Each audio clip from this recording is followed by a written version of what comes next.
Hi, my name is Heather Maga. Yes, that's really my last name. It's a family name and has nothing to do with U.S. politics. I have to throw that out there, just in case you were wondering. I have been in the tech industry, specifically development, for over 25 years. I've worked in a variety of sectors in tech, from SaaS to education, and many things in between.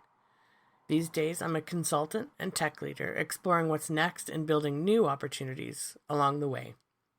Debugging Midlife is a space for mid to late career technologists, especially women, but for anyone really, who is brilliant, curious, but a little worn out by the grind. Since this is the very first episode, I'm going to get a little personal and share my own story. Future episodes will be a mix. Sometimes it'll be reflective, like this. Sometimes they will focus on the tools and trends shaping tech. And sometimes they will look back at the moments and systems that brought us here. But today I wanted to start with the why I am still here. Because honestly, sometimes it feels like the entire industry, regardless of the sector, is trying to force us out. It's rough out there, and it can sometimes make me and others feel like our spark and worth is being constantly challenged. But before all of that, I remember when I first felt that spark. It began in the mid-90s, the time of dial-up tones, Beanie Babies, and grunge on the radio. I found myself updating my mom's computer from Windows 3.1 to Windows 95. As I installed the new operating system, I realized that I was actually enjoying the process and thought to myself, hey, this is kind of fun. It was a small moment, but it set me on the path that would shape the rest of my life. And after installing Windows 95, I found an AOL CD lying around the house and decided to give the internet a try. From that point on, it was love at first bite. Okay, that's a bit of an exaggeration, but certainly it sparked a passion that has continued to burn bright to this day. Mostly.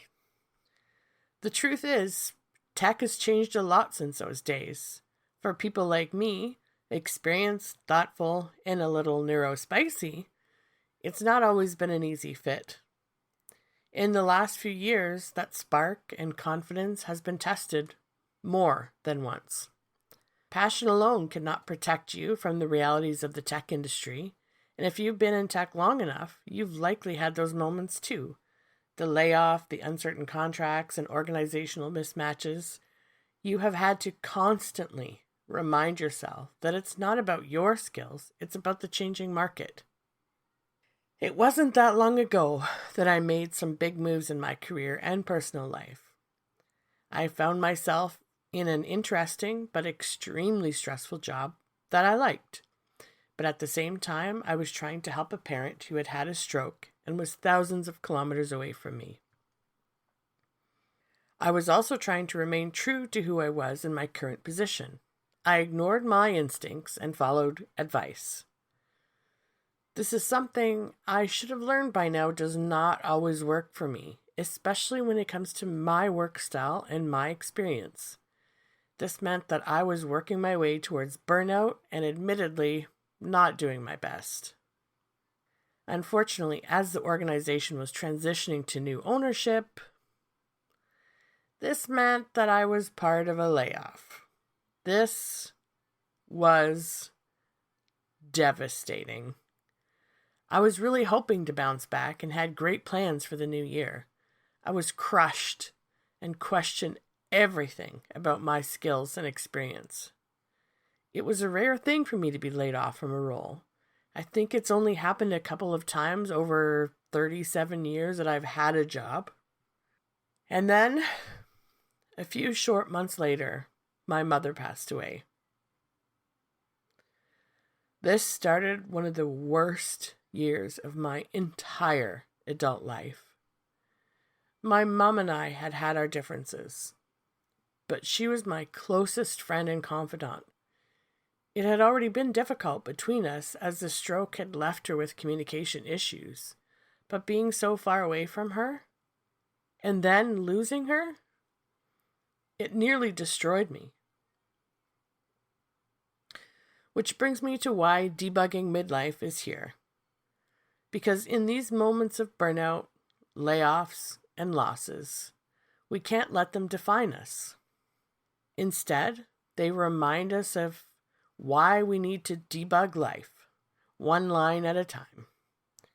And when I say debug life, I mean approaching it the way that we would debug code, not tearing everything down and starting over, but looking closely, line by line, for what's really going wrong. Sometimes it's a tiny error that throws everything off. Sometimes it's a pattern we've repeated without noticing. And sometimes it's not even our code. It's the system around us. Debugging life is about slowing down, examining the pieces, and making small but meaningful fixes so that we can keep going. It's not about perfection. It's about clarity. And it's about remembering that even messy, unfinished code still runs, and so do we. And that way of thinking, debugging life, is not so different from how we've approached technology itself. Back in the 90s, we were debugging operating systems and dial-up connections. Today, it's cloud platforms, SaaS, and entire AI models. Tomorrow, it might be something we haven't even imagined yet. The tools and systems change, but the process is the same. You take it one step at a time. You test, you adjust, you try again. And that's exactly what we have to do with our own lives. So, how do we actually do that? How do we debug life in real time? I think it starts with reflection, finding tools and rituals that help us slow down, and that help us make sense of things. For you, that might look like journaling, walking, talking it out, or any number of things. For me, it's note-taking. I use a tool to capture thoughts, patterns, and even voice logs. And yes, the voice logs are very much a Star Trek thing. I grew up watching and still watch the captains make their personal logs, and something about it always resonates with me. Mine aren't about space battles, but they are about navigating life. Of course, I made the system a little nerdy with some code and automation. It helps me spot patterns and keep track of things in a way that feels natural to me.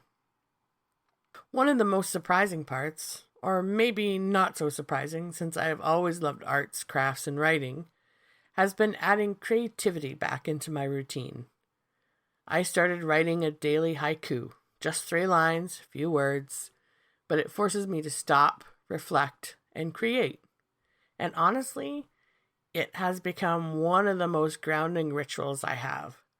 It allows me to think about things in a different way, and in a way that is very non-technical. And if you're listening to this and wondering if you still belong in tech or if you still matter, I get that. I've asked myself the same questions more than once. What I've come to realize is that experience is not a liability. Neurodivergence is not a flaw. And when life tests you, it doesn't erase your skills, your creativity, or your value. For me, Debugging Midlife has been about holding on to that perspective. It's reminding myself that I'm not alone in this. I'm still here, you're still here, and that feels important. Every Tuesday, I'll be sharing an episode like this one. Sometimes it'll be personal, sometimes professional, and very often it will be tech. I'll look at the past and talk about the tools and moments that shaped us. I'll talk about the present and explore what it's like to work in tech right now. And I'll look at the future and discuss the tools and trends that are coming and what they mean for the industry. Next week, we're going a little more hands-on. I'll share some of my actual tools I still use, including a few old ones that newer folks in tech might not even recognize. It's a retro meets modern kind of reflection, and I think you'll find it surprising. So thank you for listening to this first episode. If you've enjoyed it, please subscribe so you don't miss what's next. Share it with someone who might need it. And take a moment this week to reflect on what you might want to debug in your own life.